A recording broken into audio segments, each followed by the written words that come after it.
what if, ang tanong ni Oh, Gabby, what what if sa anak mo nangyari yun? Oo. Yung anak mo yung nakapangasawa Ng anak mo rin. ng anak mo Anak mo din. sa labas.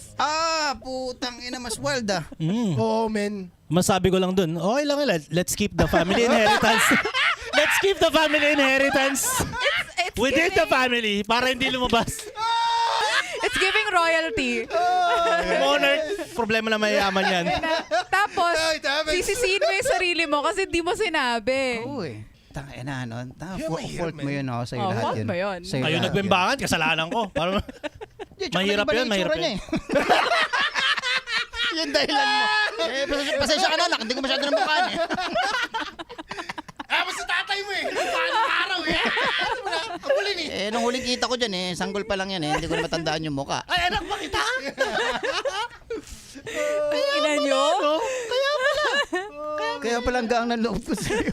Mga ganun. Ba, papakilala ng anak mo sa'yo. Pa, may girlfriend ako. Papakilala ko sa'yo. Talaga? Ay, sige.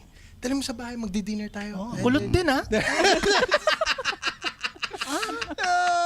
May negra din siya. Kulot din. Gusto ko siya.